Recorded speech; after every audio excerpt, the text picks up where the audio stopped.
All right, so we are on the third episode, North Shore Entrepreneurs Podcast. Basically, we interview people who have started business on the North Shore, run business on the North Shore. Everyone's always interested in what people do here.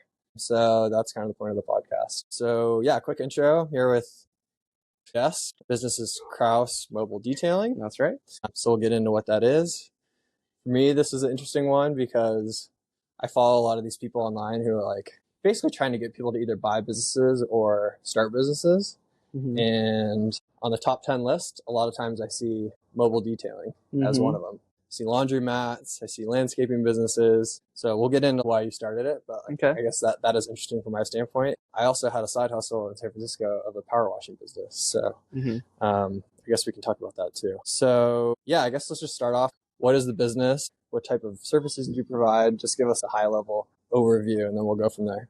Sure. Sounds good. So it started out as kind of an entry level basic car detailing business. And by car detailing, I'll say just kind of your basic exterior wash and interior cleaning. And I started that way just as a way to just get my feet wet in the area because I didn't really know what the market was. And when I would search mobile detailing on the North Shore, there was 2 businesses that came up, but they were closed. And so when I first got into it, I was like, this is an untapped market. But then as I've spent more time and meeting more people and connecting, there's other people doing it as well. There's only 2 that are kind of legit on the North Shore other than myself. I think that's common on the North Shore. A lot of people don't even have a Google page. Yeah. So you think you're the only one, and then you realize there's some guy that everybody knows already. Exactly. Doing it out of their truck or their minivan and just kind of making it work under the radar. Real quick, what is the difference between detailing and car wash? Yeah, so washing a car. I think it's that one. You get that all the time. Yeah, exactly. It's that one word, really, the details. And so car washes are very much focused on just, cleaning it without getting into the nitty gritty. And so for me, I was drawn to it because I'm more of a detail oriented person. I don't to say. I would say that I'm a little OCD about certain things. And then very not OCD about other things. So that's how I know that I don't actually have obsessive compulsive disorders because there's some things I just really don't care to have organized or clean. But for the most part, I do the details when it comes to. So when you were growing up, did you have a clean car? I did. Yeah. So I had a 2005 Tacoma and I pretty much washed it every weekend. I kind of did a little side hustle where I would do little projects for friends and then I'd sell it to them, rewiring LEDs on the interior and exterior of the car. I did that for a couple friends. Plastic dipping rims. Okay, so you've been doing some of this stuff for a while. Yeah, I learned a lot of mechanics behind it as well as audio. So I was just interested in that, and so I kind of did it for some friends. Right. But that was it. Okay. Cool. But yeah, always had a clean car. All right. So that's at a high level. So yeah, maybe we can go back. Yeah, I was gonna say, where were you born and raised? I guess what's your story leading up till now? Yeah, absolutely. So born and raised in Encinitas, California. So North County, San Diego. Growing up, still felt a small surf community. Very different now. A lot bigger, more people. More affluent. Yes, definitely. Definitely. Because I grew up on the edge of Leucadia on the west side of the 5 freeway. So very much kids we were all skating to the beach, skating to downtown Encinitas and just spending our time down there. So very much in and around the water, especially in summertime, obviously sports during the year. But yeah, I grew up there, went to school in Oregon. So I went to U of O. I was a rugby player. So athletics was always a big piece of my identity in life growing up. Is always around sports pretty much. Both you in played and club out there? You got a scholarship? I didn't get a scholarship because it's a club sport at U of O. I did get a scholarship to play at St. Mary's in Moraga, but it was still more expensive I think it was a 10 grand scholarship to go to. If I attended St. Mary's, I would have paid, it was still a ridiculous amount more. I think it was another 12 grand. So it was crazy. Yeah. Private schools. Yeah. And then after school, did you stay in Oregon or where did you go? Immediately went back. Yeah. It's super hard to stay away from Encinitas. So yeah, I went back, got a job as I studied environmental science. And so I worked for an environmental compliance company and was a data analyst there. So kind of learned how to work with numbers a little bit more. And that was fun. But Natalie actually came out to Hawaii in 2017. That was when we graduated. I quit my job and I moved out here and was just going to figure things out, try to get a remote job in sales or whatever. And yeah, that was our first intro to Hawaii. And Okay, so you moved out here 2017. yeah, And always on the North Shore? we were on South Shore because she was actually in Kalihi, so very much close to town. Yeah, not bougie at all. But it was a super fun spot, honestly, that we were in. And we would come to North Shore a little bit and get introduced to the North Shore community.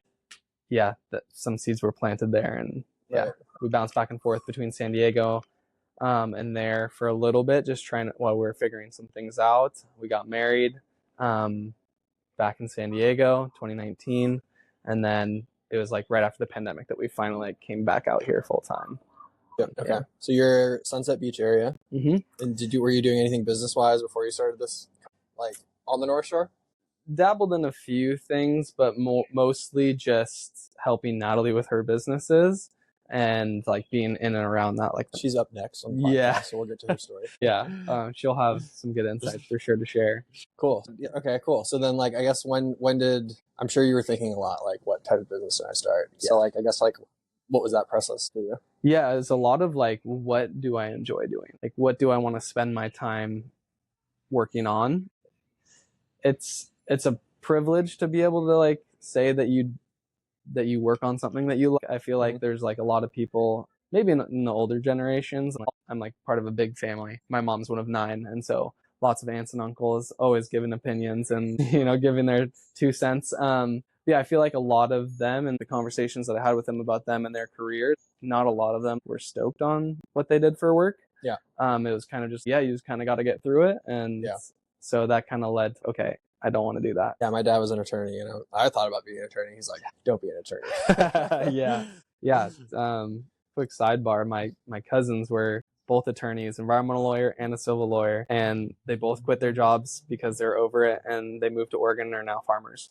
Yeah, super cool. I'm stoked for them, and things are going really well. But so this is something that you liked. Yes. From like a business standpoint, I guess. What else were you thinking about, and maybe what else was on the table? Honestly, there was a lot on the table, but once I kind of built my list of things that I was interested in or had eyes on or had good potential for, obviously like making money, because that's what got to survive here on the North Shore. So things just like were added to the list and were kind of like taken off as I got deeper into like the process. But I was like, how much did you know about the business going in? Like, did you have an idea of like profit margins or were you kind of just thinking about it, just like, this is something that I can see myself doing, and this is so I'm just gonna try it out. Yeah, I did do some research on like profitability and what those margins look like, and I started following a lot of people online who do it. And I have a friend, Kaliko, who is from here, born and raised, and he actually moved to Texas. But he owned or like co-owned a tinting detailing business over in town.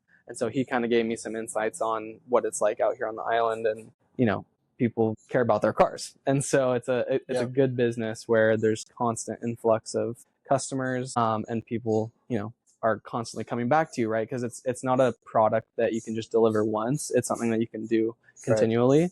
And main costs are like your time and the products that you use. So I just from there kind of decided. Yeah, when I was thinking about it, it's like people care about their cars. It's dirty here. Salt water and rust are just crazy. And there isn't a single place to get your car washed. No, especially up here, like there's nothing. Like this is the country. Right. So it seemed like a good idea. And kind of once I learned about like how to I could even level up my skill set in the future, it's like, okay, there's money in this. And it's something that I could get behind, like doing, and am interested in learning more about. Coming from an affluent area where some people you want to do like car detailing, like where any people, I can imagine people being like, oh, I'm too good for that. Totally.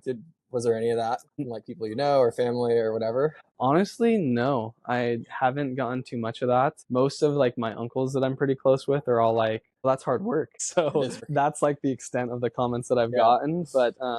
But ideally I would like to continue to grow where I do enjoy the process, but like I want to be able to scale the business to where I can have people working for me as well. And so I can maybe manage the business side and less the hands-on side. Right now it's a one-man show. Right now it's a one-man show. I do have somebody lined up that I'm going to talk to about coming on, but I'm going to probably talk to him next week, and we'll see if it's a good fit. And when did you start the business? February. Okay, so it's scaled pretty quickly. The fact that you're already thinking about having somebody on. Yeah, from when I first started to now, I also have doubled my prices. Yeah, it's as I. Okay, so do you think you were just underquoting, or I didn't know? Was that strategic, where you're just like, I'm going to start off low and then I didn't have just test the market? Yeah, really great question. I didn't have proper market research on like what people were charging. All I had was like insights from my friend who had done it in town.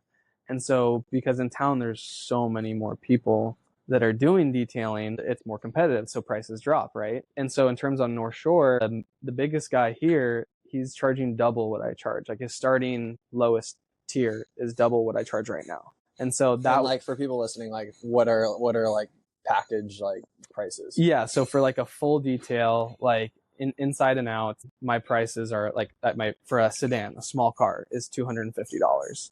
And so that includes like everything. Like I'm touching every single crack in your car and cleaning it essentially. And outside it's like a 2-month kind of protection, cleaning and then protecting it for up to 2 months. And that's for a small car. As cars get bigger, like a higher end service. It is. It's not just your drive-through car wash in Wahiwa. Totally. So, which in this whole process, I've learned how like that can damage your car's paint, and like for people who like value like longevity and like want to protect it, like there's a lot of reasons why you don't want to do that. Interesting. So, yeah.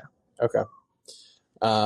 So when you got into it, I'm just thinking about like CapEx or like equipment costs. Like how much did you have to spend? Are you planning on upgrading like at some point? I guess like what does that look like from your perspective? And I guess like how are you thinking about it? Yeah, really great question. Yeah, I started out really small.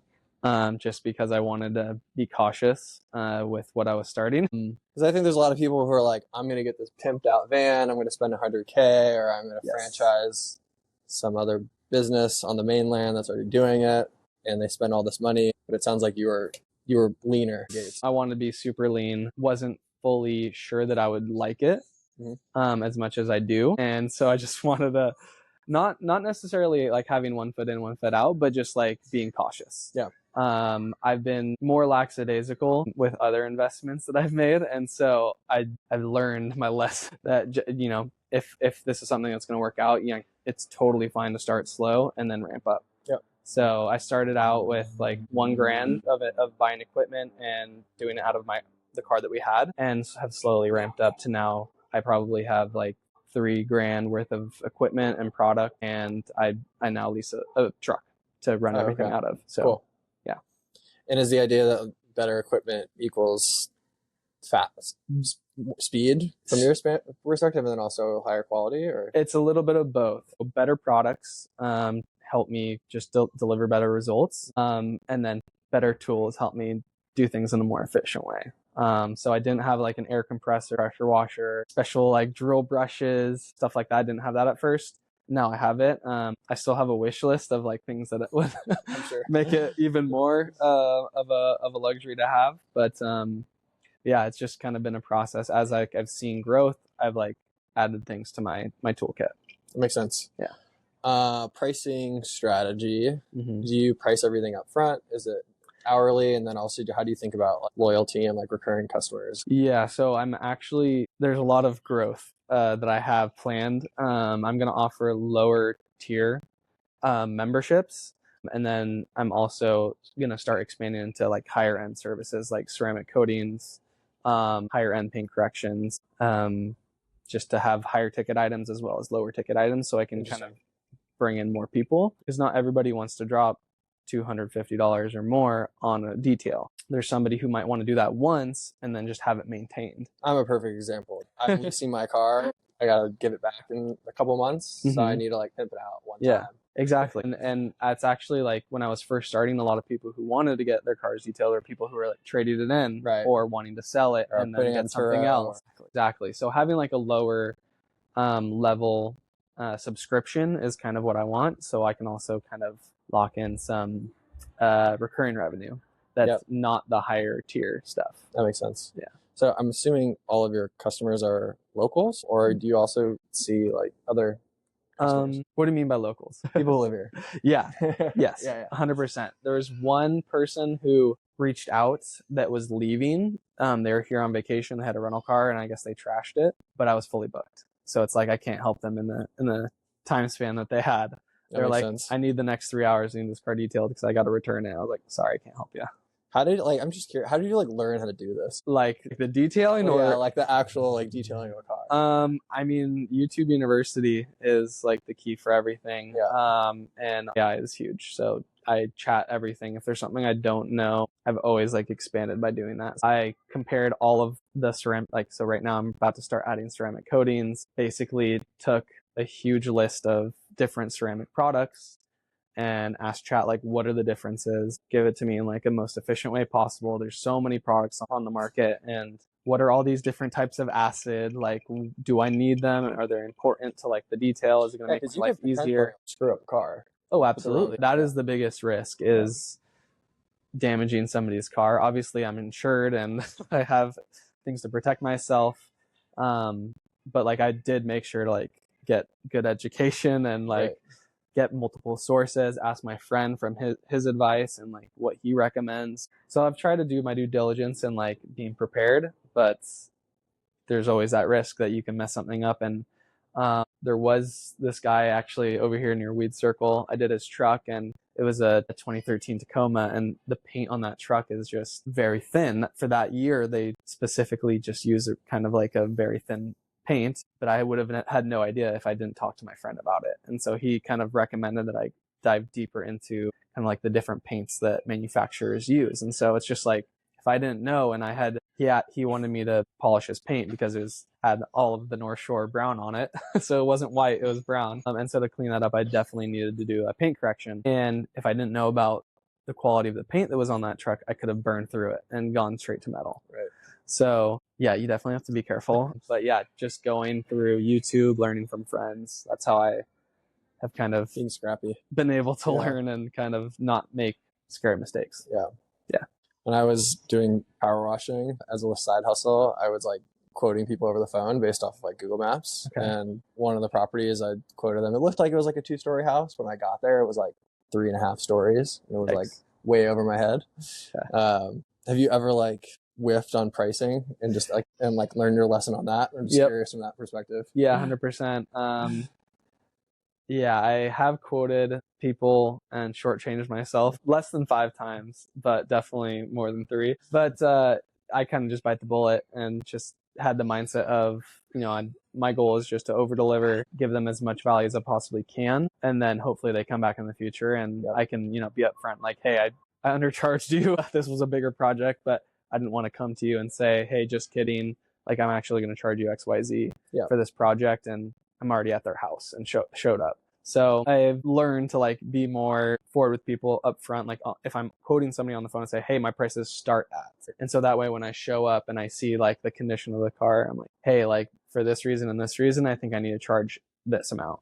100% of the time, they're like, okay, that's fine. Yeah, I get it. Yeah. So yeah, one of the mindsets we always had, like the startup that I worked at, is like being like long-term greedy, not short-term greedy. So it's just like in those situations, just like taking the hit then, but knowing that like over the long term, it'll pay off, even itself out. Yeah, exactly. And I feel like, especially here on the North Shore, relationships are super important. And this is like such a tight-knit community where it's just like, it's not even worth it to like squabble a little bit over like some change, where I can build a good relationship and then they can recommend a friend or a family member, and I can come back and just continue to grow my business like that. So cool. Yeah. Big reason why people move to the North Shore is like the lifestyle. Mm-hmm. So I guess, how do you think about balancing surfing, lifestyle, other things you might be interested in versus like growing your business? Really good question. We'll see what happens when surf comes back. Because we were at the tail end of surf season when I started it. But for the most part, just like life balance and work balance, it's been really good. Pretty much like the way our schedules have worked, and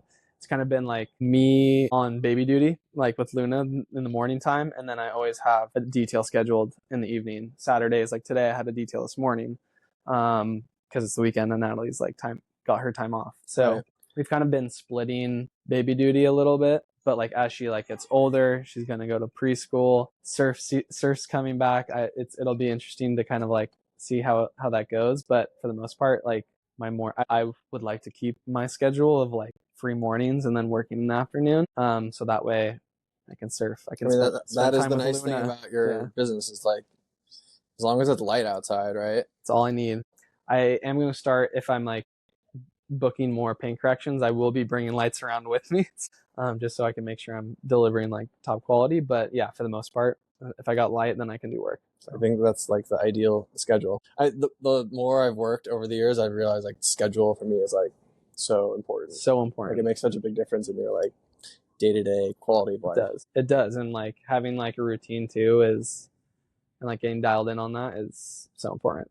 Yeah. I can imagine like repairs on equipment being like a big cost. Has that come up yet? Or it hasn't. Good. I've invested in, because I'm assuming it's like pretty specialized equipment. You're going to be the guy that has to fix it. Yeah. Fix it. Right. Totally. I haven't purchased, or like I don't have any like very intricate equipment yet. Eventually, as I scale, I would like to get a van that has like a full detailing setup in it. But that's probably down the road, and when I have maybe some more employees. And maybe that'll present some opportunities where I'll need kind of like a bigger skill set to fix anything that's going wrong. But for the most part, literally haven't had anything go wrong. I've invested in a few tools that I haven't used or don't use much, but that's it. Cool. Last question, and then we'll kind of go to like the closing section. How are you getting customers? Great question. Word of mouth was all I did for like the first 4 months. February to like once we got back from the Ments, I started to kick in some marketing on social media and Google. I have a buddy based in Laie, and he has his own marketing agency. And so he had kind of told me that he could help me out like way back when I was starting, and kind of held off, wanted to like get my feet wet. And, word of mouth was huge then, because I got all of my customers from like people that I knew or you friends. Started with a few friends and they would tell people. Exactly. Had help from Natalie, messaging her mom's group, like, Jess is doing this now. Like, if anybody needs a detail, he's got you. But yeah, honestly, all of my customers over the last 3 months have mainly been from just ads. Yeah. So what kind of ads are you running? Facebook, Instagram, and Google have like banners. So are you creating the creative, or the agency does it for you? Agency does it for me. And then they run all the ads on the back end. And we've only made one up until now. I just recorded actually 5 new ones on Monday. And I sent them over to him. So he's in the process of putting those together. Nice. Because we're going to start trying to expand into like the lower tier offerings as well. So we're going to try multiple routes for that. And so, yeah, it's been honestly a blessing. This past week was like my slowest week, and I still had 3 larger appointments. Just theoretically, like, what's a full schedule for you? Like a couple a day? 1 a day. Wow. That I'm based on my pricing now. Before, so I kind of like had this weird pivot where I had my lower pricing, and I was like, okay, if I want to scale and like make this like a full-time income, then I either need to do more per day or I need to raise my prices. And so that was like kind of when I started my market research, when I like talked to my main competitor, kind of got some insights from him. And yeah, one thing led to another. I was like, okay, I'm going to raise my prices. This just makes more sense because I can't fit in more. I need to hire help if I'm going to fit in more per day, because I have to be super efficient in the job. And that kind of led to me kind of questioning the quality that I was going to deliver if I was going to do that. Instead of kind of focusing on ramping up more at the same price, I was just like, okay, I'm going to charge a higher price and just deliver higher quality. So you can basically survive off of like less than 50 clients as long as they're somewhat recurring. Yes. It's a good business. What are the future plans for you kind of talked about it a little bit, but anything in particular over the next 6 to 12 months? Yeah, I definitely am going to hire 2 to 4 team members. And I want to scale my lower offerings, just because I feel like that's a huge area that's just kind of not tapped right now, while still kind of delivering quality results. And so that's going to be like a kind of fine line that I have to walk a little bit, is how to do that kind of artfully. Yep. And finding the right people that kind of have my same vision of delivering quality. And yeah, so that's kind of something that I want to kind of start growing over the next 3 months. I want that like to be set up. and like have like a nice constant stream of customers. 12 months. Just got to find some OCD kids to come work for you. For real. Yeah. Like I've had like suggestions of like BYU students like that are like hungry and want to learn and work. And but it's funny you say that about the detail oriented. I used to work in college. I had a painting crew, and it was the same thing. All my best people were just like, they would just get in the zone, and they were just super detail oriented, and like that's how I like to operate. Put in the headphones, similar type out. person. Yeah. I guess like now we'll go into like the closing section. Like these are kind of questions that I just ask everyone. Any advice to someone who's either starting a business here or just like starting a business in general? Yeah, I would say starting a business in general, it's kind of, I would say do it. Like, it doesn't hurt. At the end of the day, if you don't like it, then you can just pivot. I think that was, for me, was like the hardest thing was just starting. And that's always the hardest thing. It's just getting the ball rolling, because then once you have the ball rolling, then it starts to snowball. So I think it's like starting without like overcommitting yourself in terms of like capital or decision making. I think so many people think like they need to quit their job to go start this thing. They need to invest a lot of money to go start this thing. It's like, start it on the side, see if it works, and then go from there. Go. Yeah, 100%. Yeah, there's no need to drop everything, quit your job before you got things in order. Yeah, I think it's just super important to honestly just be happy in life and just pursue the things that you want to pursue. Right. Yeah, kind of higher level overarching theme there is just do it. Cool. I mean, the other thing I think that's interesting for your perspective is like, it's kind of like doing something that you are good at, that you like, but also stuff that maybe other people don't like. Because I was laughing with Emily the other day. Like I went to go wash my car, and like I'm in pretty good shape, and like after like 20 minutes, I was like, that was exhausting. Like I do not want to do that again. Yeah, I think if you can find something that you like, that you're good at, that other people don't want to do that work, it's like a nice niche. Totally, 100%. Yeah, if you can provide a service for somebody that doesn't want to do that thing, right, there's a market there. Last couple questions. What's your favorite North Shore business? Favorite North Shore business? Oh man, can it be food related? Yeah, it can be anything. Favorite North Shore business? I don't want to be cliche. I really like the Country Eatery. Kahuku. Yeah, super good burritos. Yeah, just like I could have that every day. They're vegan too, right? They're like vegetarian. No, because they have everything. They do everything. Yeah, so they have vegetarian and vegan options. But their burrito, their veggie burrito, I could literally, I'm not even kidding, I will have it every day for lunch if I could. It's just so good. Yeah, they unlock the sauce. There you go. Go check it out. Yeah, check them out. All right, I think that's a wrap. Sick, dude. Thanks for having me. Cheers. Well done. Yeah, I don't know if I'm a little rusty.